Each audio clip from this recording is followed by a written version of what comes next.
Assalamualaikum warahmatullahi wabarakatuh. Lagi dengan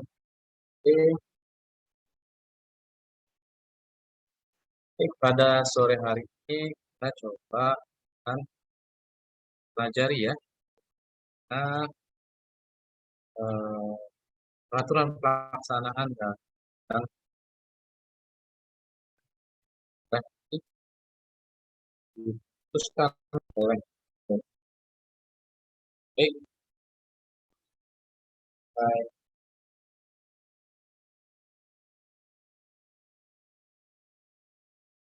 Ini adalah materi tentang peraturan pelaksanaan.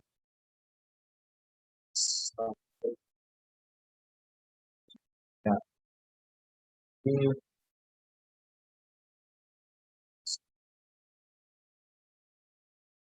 yang diubah sesuaikan dengan satu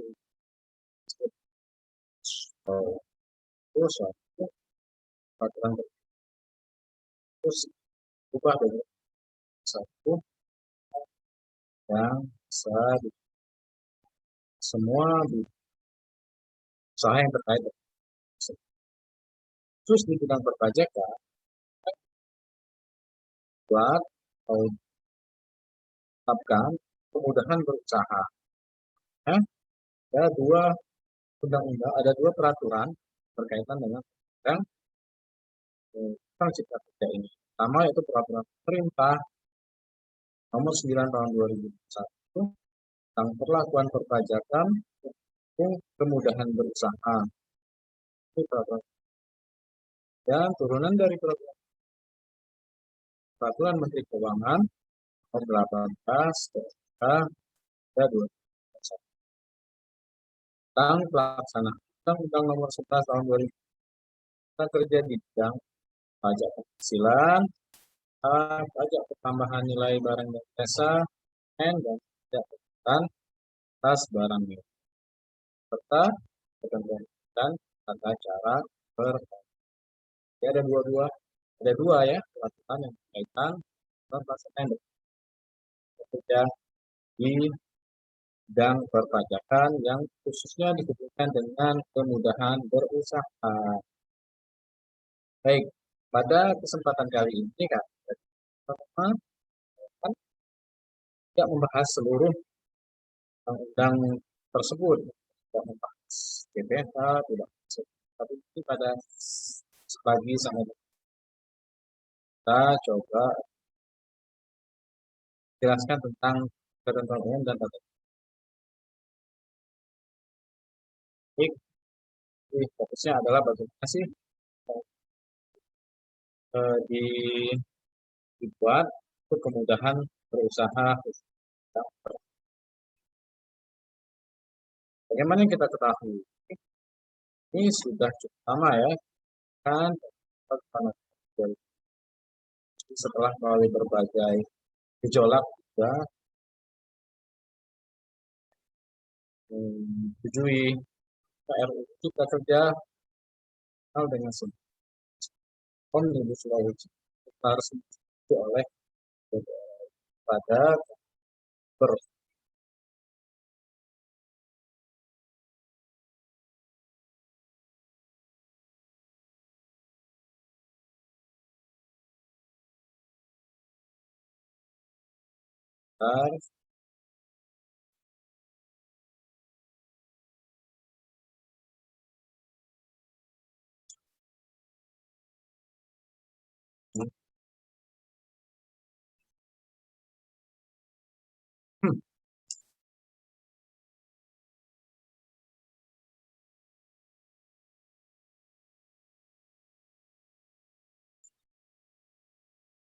kemudian diundangkan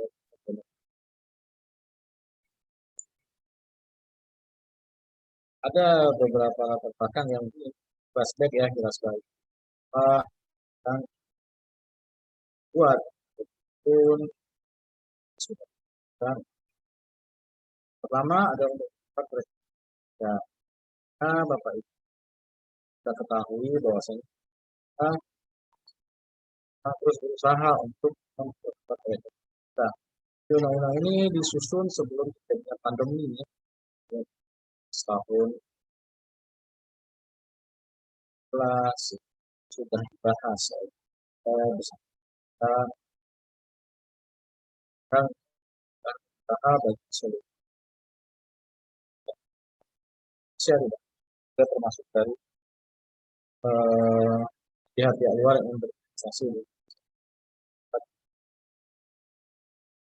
Dia di sini mendorong investasi. Kita seluas ini kita bisa akan seluas kita bisa jadi yang diperlukan perubahan berbagai tangan masuk juga kan. Oke, ada dalam waktu yang tidak terlalu lama. Sebenarnya rancangan kita sudah waktu sebelumnya dicoba dibahas satu undang itu akan melakukan usulan kita. Oke, itu sudah disampaikan sebagian dan ini ya sebagian besar atau seluruhnya ya itu sudah diakomodir dalam terus law. Yang berikutnya perlu menjaga dan meningkatkan penerimaan pajak melalui peningkatan investasi, kepatuhan sukarela, kepastian hukum dan keadilan tim berusaha. Kita coba lihat poin-poin dari keempat investasi dan di fokus dari bidang perpajakan di bagaimana dengan adanya kebutuhan usaha maka akan membantu pembangunan nasional. Pertama tadi meningkatkan investasi, dorong kepatuhan dan wajib bayar secara sukarela dan menciptakan keadilan hukum berusaha di dalam ini secara keseluruhan berkaitan dengan sisi PN, dari sisi PPH dan dari sisi KUP. Apa saja? Kita akan coba kita lihat yang bagaimana dari beberapa aturan yang sudah dibuatkan, misalnya penggunaan tarif PPH tahap dari 2021 itu berturun menjadi 22%. Dan nanti di tahun 2022 turun lagi seterusnya. Ini ingin menunjukkan bahwasannya pemerintah dalam hal itu dana-dana yang terkait dengan investasi tersebut, dana terkait dari usaha itu bisa diinvestasikan kembali ke Indonesia atau kembali investasikan di dalam kaitannya nanti di adanya penghapusan PPH atau dan juga turunan tarif PPH badan itu wajib pajak yang publik saya jadi ya penghapusan atas tapi ini kaitannya dengan perubahan sisi PPH ya. Dan yang keempat dan juga pajak dari luar negeri tidak dikenakan PPH lagi sepanjang diinvestasikan di Indonesia. Kaitannya lebih seperti usaha pribadi bisa terkait investasi dalam itu di undang-undang atau di peraturan pelaksanaan PPH jelaskan sih apa-apa saja bentuk investasi yang dilakukan. Nah, kemudian non objek PPH sebagai investasi ada ruang untuk penyesuaian tarif PPH pasal itu kata dan ada dan tidak tentang nah dan khusus untuk meningkatkan kepatuhan kita patuh untuk peran daerah nah, ada salah satu klausul dalam investasi hak penerbitan pajak masukan dan PKP kalau nggak salah di sini diatur pajak masukan yang sudah saya dalam hal pemeriksaan baru pemeriksaan atau baru itu kan itu bisa dikreditkan itu mungkin itu tidak bisa lagi sepanjang sudah dilakukan pemeriksaan maka tidak bisa lagi. Jadi untuk ini mengakomodir bagaimana pajak masukan ini bisa dikreditkan dan bagaimana juga mengatur sanksi pajak kita fokus di sini ya betul. Kemudian di sini juga memberikan kepastian hukum. Di sini bagaimana mengatur subjek pajak. Jadi subjek pajak orang pribadi tidak hanya berasal dari warga Indonesia saja, sudah berasal dari warga. Di sini disebutkan WNI maupun PN yang tinggal di ya 108 hari itu menjadi 103 hari ini apakah betul selama 103 hari tidak juga bisa dia secara berlompat-lompat maksudnya kali lagi itu sudah lebih dari maka dia sudah bisa menjadi. Kemudian ternyata WNI yang berada di Indonesia tidak sampai 183 hari juga bisa menjadi subjek pajak luar negeri tentu saja dengan syarat-syarat tertentu yang dalam peraturan pelaksana. Jadi kalau misalnya nih dari sini keluar negeri setahun tinggal di luar negeri dengan obat usaha dan sebagainya bisa kita kembalikan pada pajak atau subjek pajak luar negeri ada salah dalam peraturan pelaksana. Ini memberikan kepastian warga Indonesia ke warga asing yang berada di lebih dari subjek lebih banyak dan hanya atas warga negara Indonesia dan terkait PPN. Nah, beberapa lalu ya bagaimana batu bara itu sekarang melakukan penahan yang tentang ya. Oke. Dan di sini memberikan kepastian hukum tentang sisa lebih dana badan sosial dan badan keagamaan sebagai ya kriterianya apa saja kan dalam efek PPh yang pidana pajak yang telah diputus tidak lakukan pajak kalau dia sudah dipidana perpajakan saya tidak lakukan B dengan STP dalam pasal 50. STP dapat diberikan bunga yang seharusnya tidak diberikan. Terapan satu sanksi bagaimana penentuan dan bagaimana pengembalian pajak masukan yang telah dari sisi kepastian hukum. Yang berikutnya yang keempat, undang-undang ini menciptakan keadilan iklim berusaha di Indonesia. Itu yang sudah mulai buat dengan pemajakan transaksi PMST perlakuan transaksi secara elektronik. Transaksi secara elektronik. Menunjukkan platform penyelenggara PPN, jadi platform yang berada di tempat negeri misalnya itu melakukan Indonesia ya seperti misalnya Facebook, Zoom misalnya.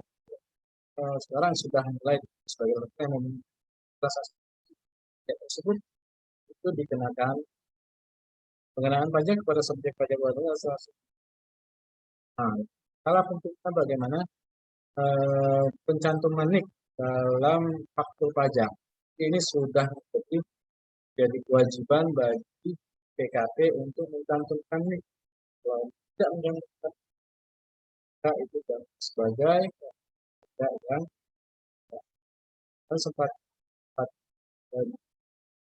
dibuat aturan ini kemudian dicabut lagi. Nah sekarang harus tidak mau ya. Nah, ini berkaitan dengan PKPM dari waktu pajak tersebut ketika sebuah pajak yang tidak data pembeli dalam hal yang kita ada ini tidak diketahui siapa berkaitan dengan pajak masukannya juga tidak diketahui.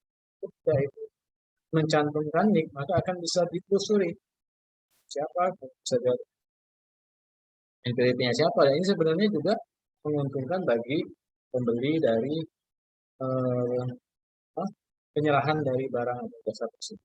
Ini memberikan iklim menciptakan keadilan dari tidak hanya dia membeli tapi tanpa diketahui penghasilannya, tanpa diketahui usahanya, kan tidak memberikan keadilan. Dia hanya dapat melakukan pembelian, mendapatkan uang, tapi tidak mau dari sisi perpajakan ya eh, dikenakan pajak. Dan di lapangan mungkin banyak banyak kondisi yang tidak ideal ya, bagaimana ternyata pembeli-pembeli itu juga tidak mau mencantumkan ini.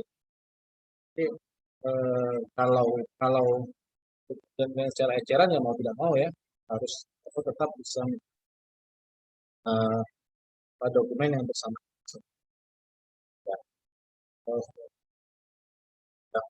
dalam jumlah banyak mau itu dan NIK dalam NPWP dan NIK dalam transaksi.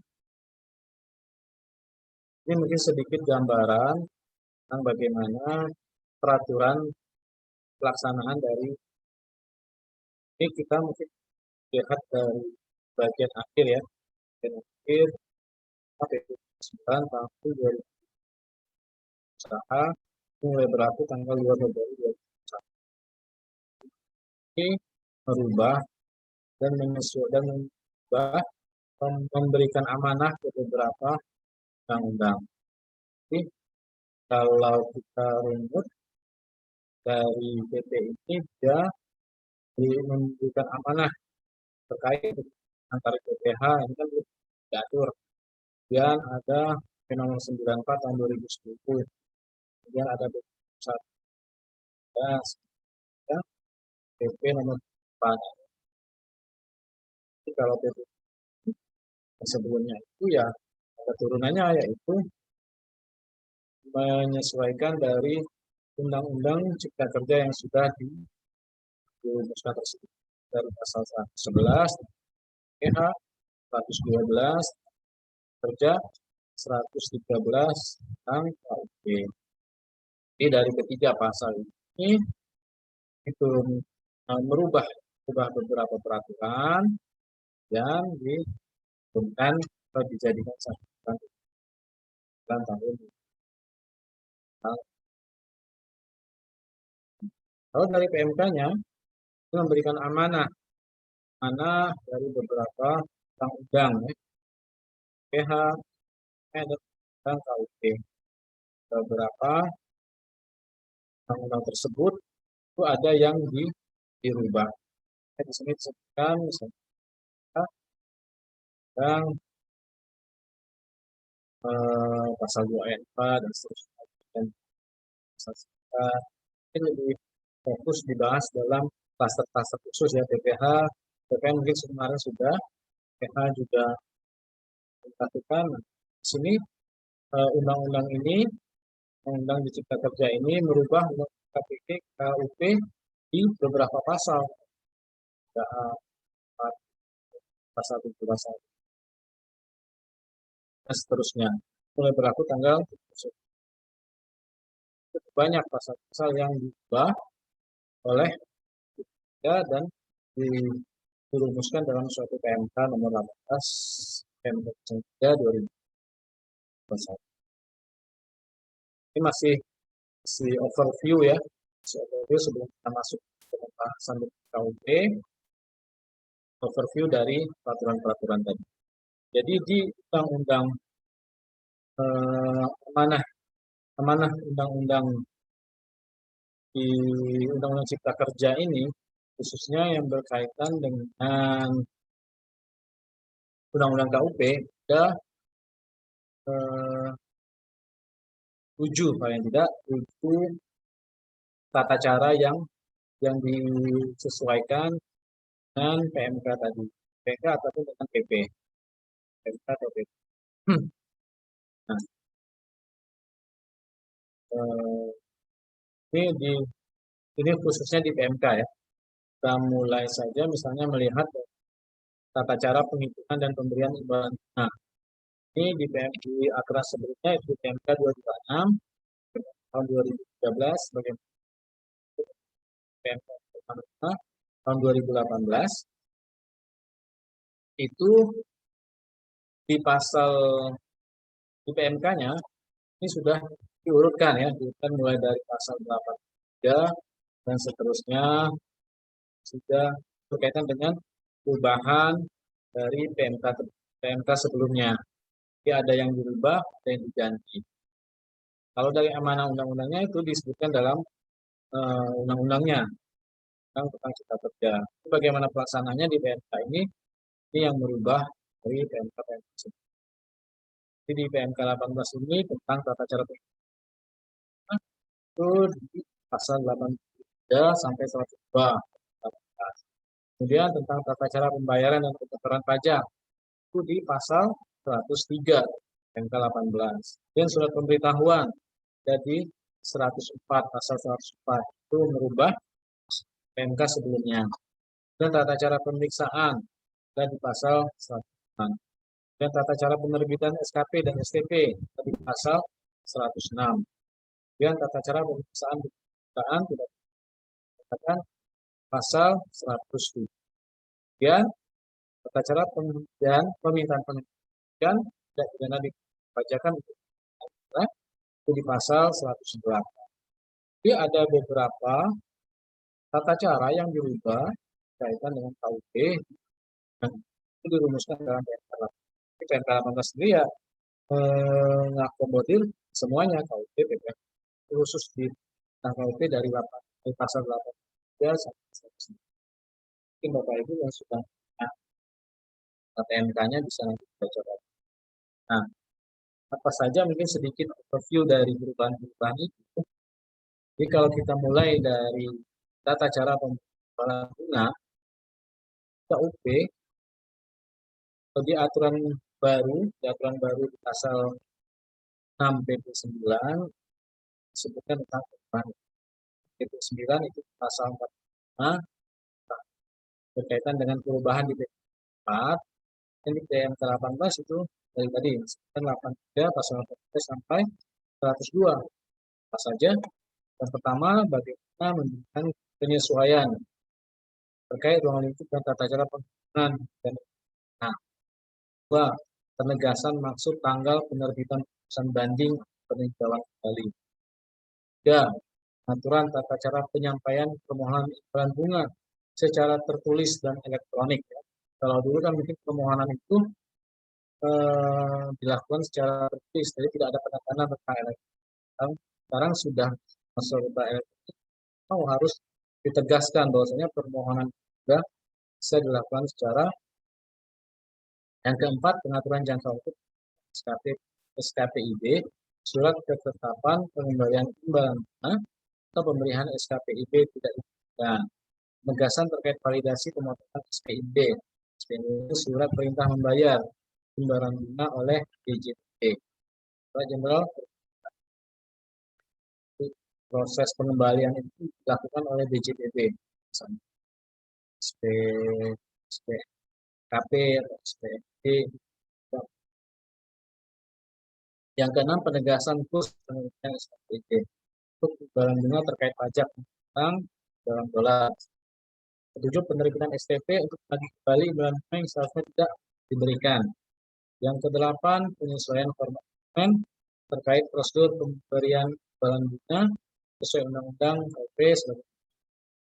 Ada format khusus kaitan dengan permohonan pemberian imbalan bunga.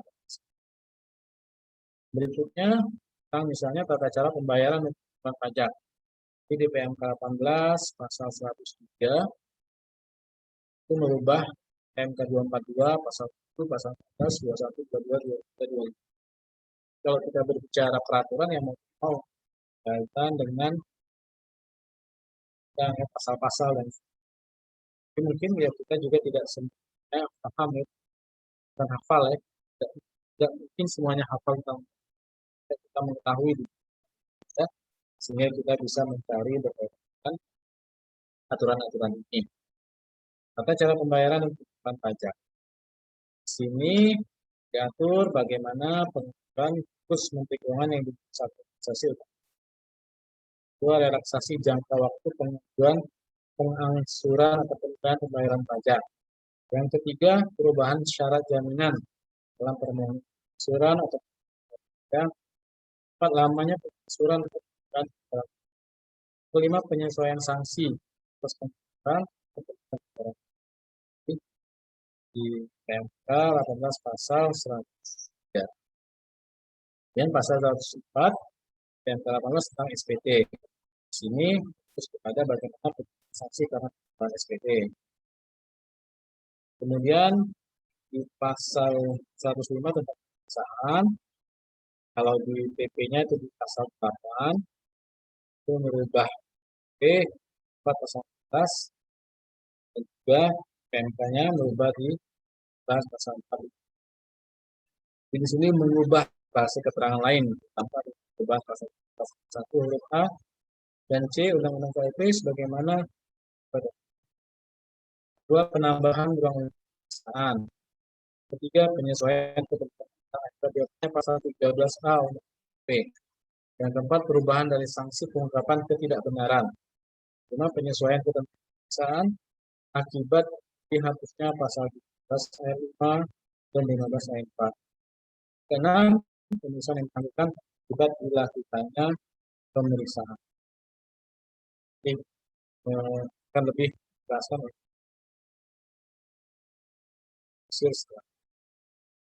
Nah, yang berikutnya dulu ya dari gambaran pasal dari PP 9 dan PPMK 18 terkaitan KUP tentang tata cara penerbitan SKP dan STP. Ini di pasal 106.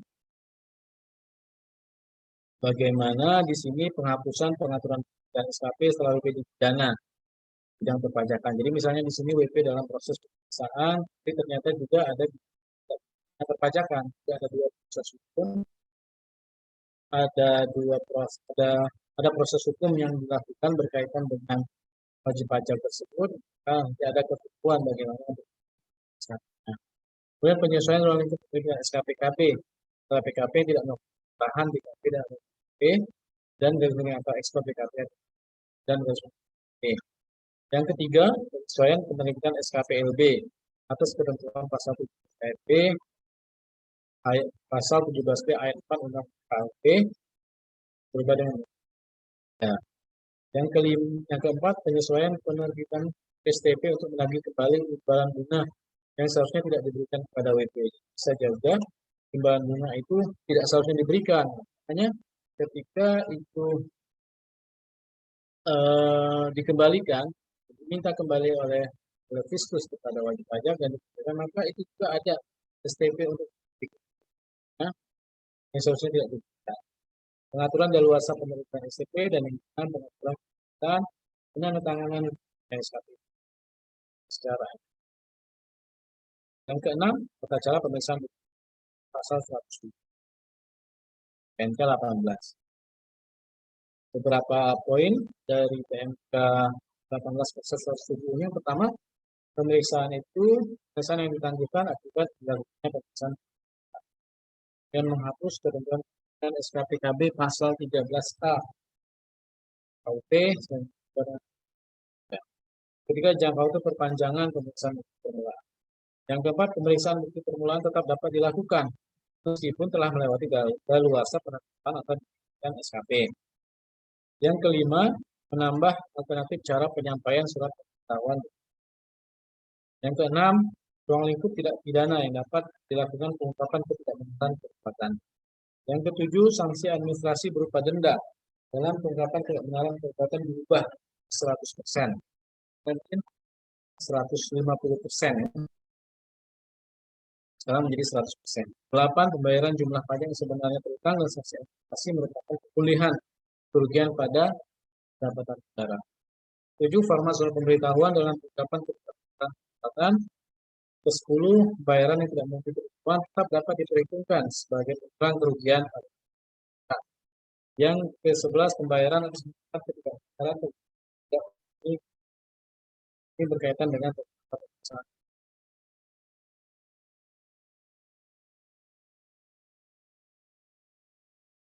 Dan permintaan penghentian penyidikan ini di pasal 108 PMK 18 tadi.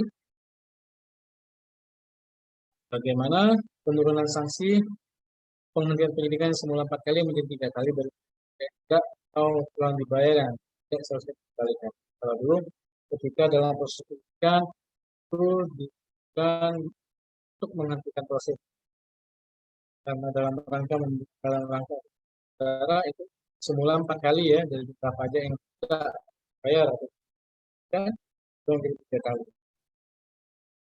Dan pembukaan sederhana dan pencatatan mudahan ini dalam rangka memberikan kebutuhan usaha bagi dalam tidak pidana di bidang perpajakan dan pidana di perpajakan itu perbuatan diajukan saksi pidana oleh KUP, PDB, Bea Mitra, SP, Undang H3.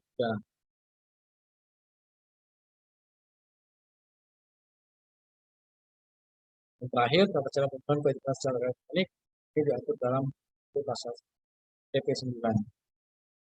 Pertama, pelaksanaan kewajiban serta penandatanganan secara elektronik. Kedua, sertifikat elektronik dan penyelenggara elektronik. Yang ketiga, kerjasama dengan pihak lain untuk fasilitas hak dan pajakan secara elektronik. Dan yang keempat, kewajiban penandatanganan hukum secara elektronik. Demikian, Bapak Ibu, overview dulu ya, overview dari sebelumnya berkaitan dengan kerja ini, kemudian apa-apa saja yang dirubah khususnya berkaitan dengan KUP, Undang-Undang Cipta Kerja ini dan turunannya di PP 9 dan PMK 18 ini sudah disebutkan. Kita akan lanjut ke lebih dalam lagi dari Cipta Kerja dalam pelaksanaannya di PP 9 dan 18 ini. Itu nanti akan disampaikan saya Bang Agung yang akan sampaikan atau slide. Sekian dari saya. Maaf.